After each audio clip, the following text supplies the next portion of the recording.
So we've been talking about the New York Times poll that has come out, and give me a snapshot of that just to recap, Stu. Basically, it was a poll of swing states, which in my view is a better way of doing these polls than like a national number, because in reality, we all know that, Donald Trump is going to win Idaho. And the fact that they can pull a few votes out of that to make it a national number isn't all that important, right? I'm worried about Texas, quite honestly.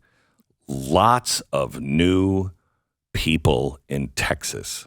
If there's any kind of fraud in this state, and by the way, look, they're challenging Ted Cruz. Well, they challenged Ted Cruz before, and he won. Yeah, right? but they got Beto O'Rourke and threw more money at it than you could ever imagine, and he still lost. Again, and when it comes to the fraud thing, look, that's almost a separate topic, right? Like if you're, I'm looking at, you can only look at this at what's actually going to happen. Sure. If they do some trickery, what are you going to do? There's no way you can predict that. But when it comes to these 6 states, you have a situation where Joe Biden is losing 5 of them, and by some of them very large margins. Nevada by 10 to Donald Trump. Now, Nevada of these swing states is probably one of the more difficult ones for Republicans to win. It's one of the more blue states out of these. Georgia, you have Trump by 6. Arizona, Trump by 5. Michigan, Trump by 5. Pennsylvania, Trump by 4. If Donald Trump wins Pennsylvania by 4 points, he's going to win the election. Yes. And then finally, Wisconsin, which is actually polled, has been one of those states that has, in polling, been off more than almost every other state. Almost always, Wisconsin seems to look more positive for Democrats, and it winds up being in the actual election, and that's important to remember. But Wisconsin here was Biden plus 2. Now, the other candidates, they did DeSantis and Haley in these polls as well. Both DeSantis and Haley win Wisconsin comfortably, actually. And neither DeSantis or Haley lose any state against Joe Biden, any of these 6. That has not been something that's been talked about as much. There are 2 states in which DeSantis is even with Joe Biden, but both Nikki Haley and Ron DeSantis either win or are tied in all 6 of these states. This is the most bizarre, just the most bizarre primary I've ever seen in my lifetime. So weird. I mean, it is. You've got a guy who is. They're doing everything they can to put him in jail. He may be in jail by the time the election comes around. And I don't honestly know if that's going to help or hurt him. I really don't know. It's crazy. Think of that. Just that. Yeah, all the things that are strange, right? You have a guy who may go to prison, right? It may help him. It may hurt him. The leading candidate is not participating in the debates. That's a weird thing, right? Yeah. The leading candidate is a former president of the United States. That's really weird, right? Like when it's not in consecutive terms, like it's happened, but it's pretty odd. You have on the Democratic side, a guy that is overwhelmingly disliked by his own voters. In this poll, more than half of Biden's voters say he's too old to be president. Listen to this. His approval on the economy in the battleground states, his approval is 39%. That's catastrophic. With 57% disapproving. CBS and I think it was CNN just took a poll about are we in the wrong direction, right direction. 74 and in one poll and 75% in another poll say we're on the wrong track. That's historic. He has 9% strong approval on the economy and 48% registering strong disapproval. It's worse than a 5-to-1 ratio of strong, anti on the economy. 5-to-1. Also, separate polling for Gallup going back 7 decades. Republicans have never before enjoyed a larger edge on the primary issue of the day, the economy.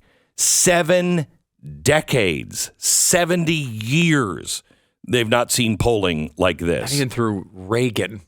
Yeah. Think about that. 40% of people that are polled right now say They're afraid their income is not going to be able to cover the house and the food and everything else because of inflation. And they know who's responsible. They are blaming it on Bidenomics.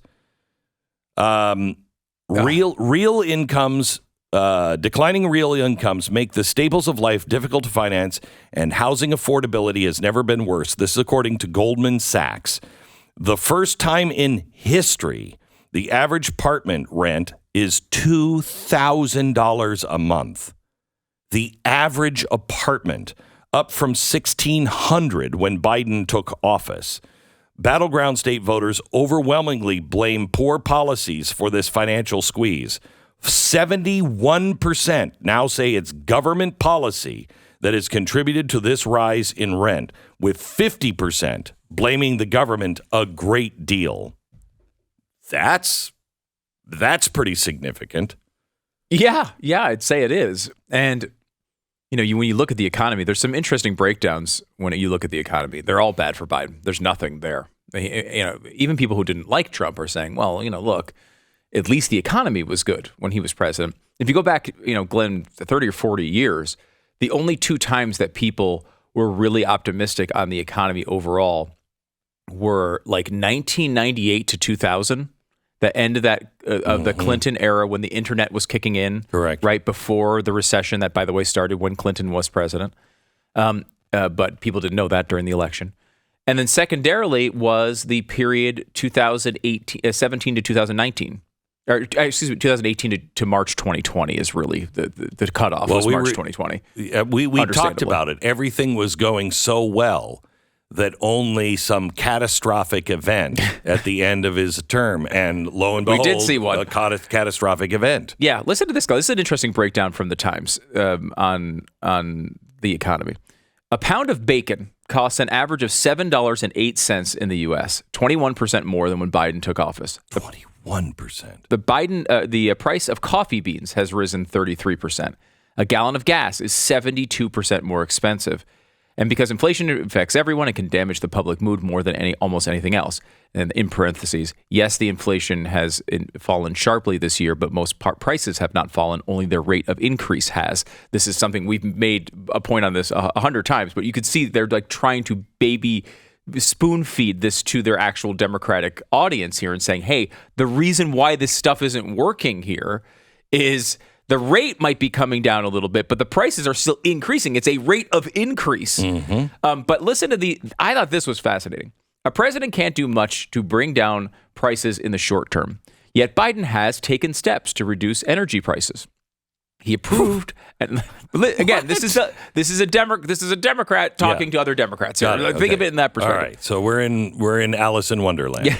He approved an enormous new oil project on federal land in Alaska while enacting billions of dollars of subsidies for clean energy. Now, again, we know that doesn't bring down, but the Alaska thing is kind of interesting.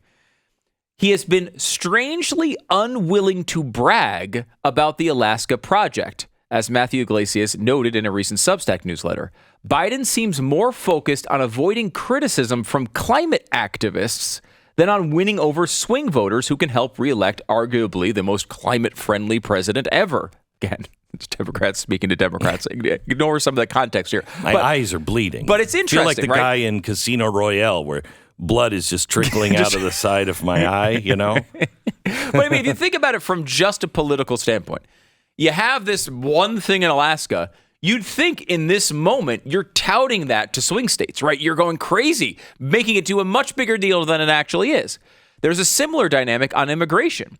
Undocumented migration into the U.S. has surged after Biden took office, partly in response to his welcoming campaign rhetoric. That's one way to put it. Listen to that. And mainly... That's Democrats to Democrats. Yeah. They don't say that mainstream. No. What rhetoric? We were not inviting what them. What are you talking about? Sent a strong message. Yeah, Many Americans are unhappy about the surge, although Biden has since taken steps to reduce the surge. Again, not how I would describe it. However, although Biden has since taken steps to reduce the surge, he rarely emphasizes these popular steps. These are steps that poll well with the American people. He seems more focused on progressive activists than swing voters. Yes. So what does that mean, Glenn? Like, Why wouldn't he politically speaking, go to the middle, say, I swear I'm doing stuff. I know you don't see it, but I swear I'm doing it. Instead, he's worried about criticism from crazy left-wing activists. Because crazy left-wing activists put him into office. It was the unions and the crazy left-wing advocates that are the ones who are also backing him up with muscle. That's why he's now saying, Israel, you should be nicer to Hamas.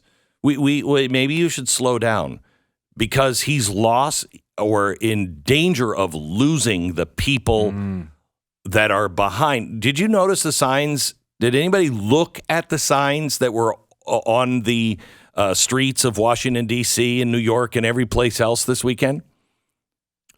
You're not talking about the ones where they were painting Stars of David on the buildings, right? No. Okay, where they killed that woman? Yeah, no. No, I'm talking about the printed signs about, a free Palestine. The bottom of it, go look at the pictures. Provided by the Socialist Workers' Party. Okay? This is a socialist-run thing. So you've got all of that wrapped up into the Palestinian thing.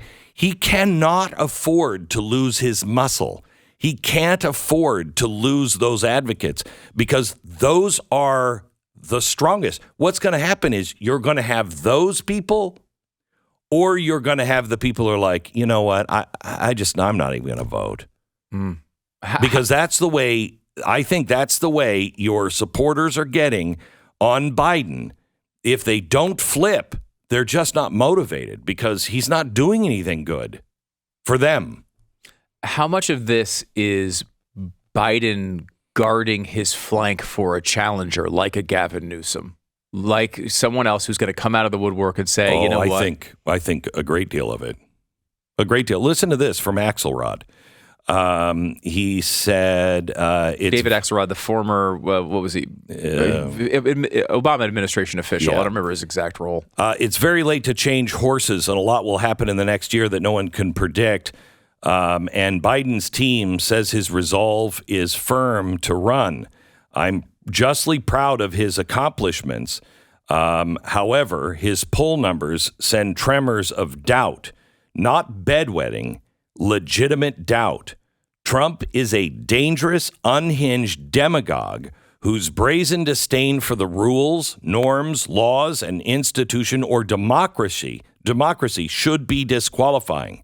But the stakes of miscalculation here are too dramatic to ignore. Only Joe Biden can make this decision.